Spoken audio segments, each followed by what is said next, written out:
A brand new study says a law degree boosts your earnings by 59%.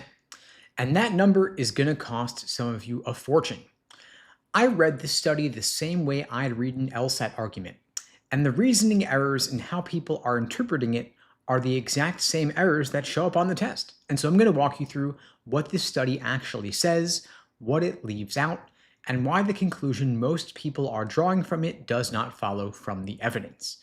Now, the data, of course, looks rock solid.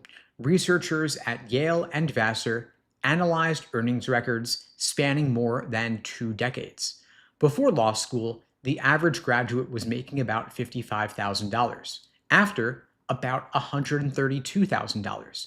And so that is a 59% increase, third highest of any graduate degree in America, behind only doctors and pharmacists.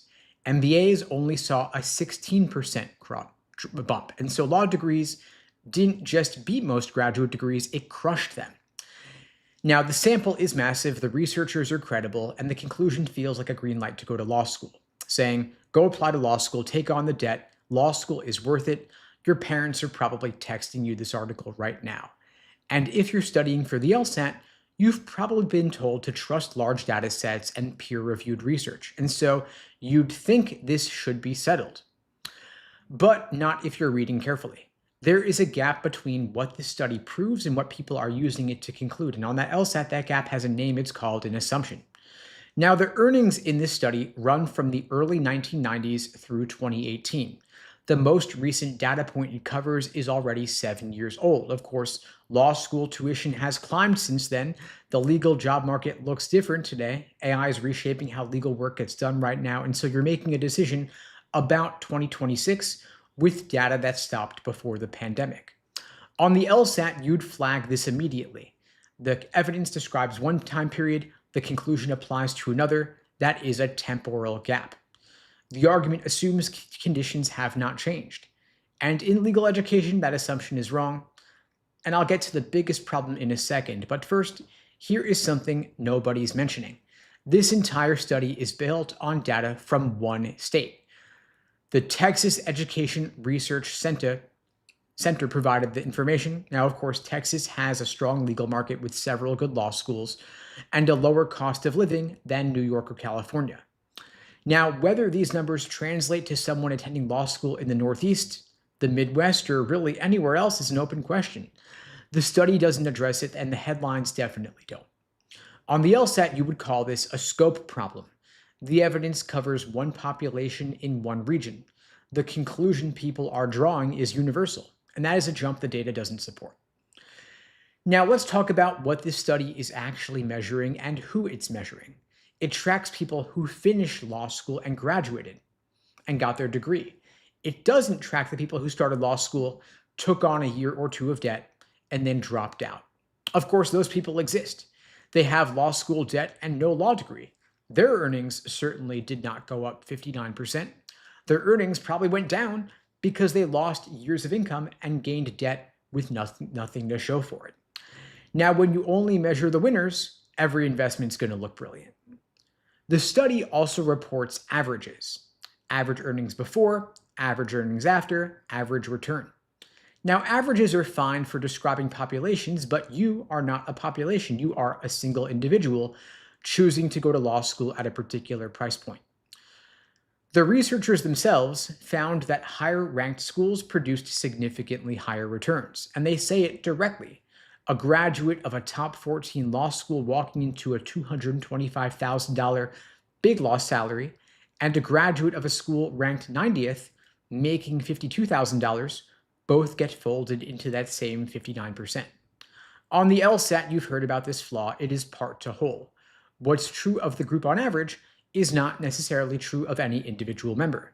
This study tells you what happened to law graduates as a whole. It tells you almost nothing about what will happen to you. Now, here's what I said I was going to come back to. When the researchers adjusted for the cost of law school, that 59% dropped to 41%. And they used average tuition to make that adjustment. But cost isn't just tuition, it's 3 years of lost income. It's 3 years of lost career momentum and lost promotions and lost retirement contributions that would have been compounding. It's the interest on your loans that starts accumulating even before you graduate. So the true opportunity cost of law school is much bigger than just your tuition. And even using just tuition, the return dropped by nearly a third. And so if you're paying full sticker price at a school that sends a third of its graduates into jobs that don't require a JD, your cost adjusted return could be much lower than 41%. It could even be negative. And the study, of course, is not modeling that. No headlines are mentioning that.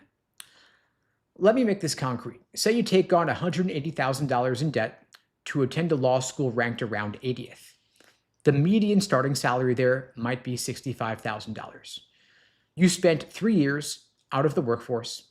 You're repaying loans at 7% interest. Meanwhile, someone who went to a top 14 law school on a partial scholarship starts at $225,000 with less debt, and you both show up in this study's average. But your outcomes have almost nothing in common. Now, one more thing about the data. The study compares earnings before law school to earnings after, and it attributes the difference to the degree. On the LSAT, you would catch this also. It's a correlation-causation problem. People who go to law school tend to be more ambitious and more credentialed than people who don't. And some of that earnings increase might have happened without the degree. And the study tries to control for this, and their methods are pretty reasonable, but the limitation is still real. Now, you might have seen a different stat floating around from a 2024 study. That one claimed a professional degree has a potential ROI of over 2,000% over a 40-year career. And that number sounds insane because it kind of is. A 40-year time horizon makes almost any investment look credible because of compounding. Your house would show a wild ROI over 40 years also. But that number tells you almost nothing about whether the next 3 years and $200,000 of your life are well spent. So don't let big numbers over long time horizons replace a clear-eyed look at where your first 5 years after graduation are going to look like. So that's the window where the debt either works for you or it buries you. Now, I know this is going to bother some of you, but if this study said law school returned 8% instead of 59%, you probably wouldn't still be sharing it, and your parents wouldn't be texting it to you either. Now, the comment I'm already going to get is, Steve, you sell LSAT prep. You make money when people go to law school. Why are you trying to talk people out of law school? And the truth is, I'm not trying to talk you out of law school. I want you to go to law school, crush the LSAT, get into a great school, and build a career you're proud of. That is my entire business. But I'd rather lose a customer today than watch someone take on $200,000 in debt based on a headline they didn't read carefully. If your numbers work for you, go, and I'll help you get there. If they don't, I just saved you 6 figures. Either way, you're better off knowing what's best for you. Now, I don't want to just tear the study apart and leave you without a plan. Here's how to figure out if law school makes sense for you specifically. First, you want to pick your target schools and be honest about where you're likely to get in based on your GPA and your LSAT score. Then second, I want you to look up the employment data for those schools. The American Bar Association requires every single law school to publish it.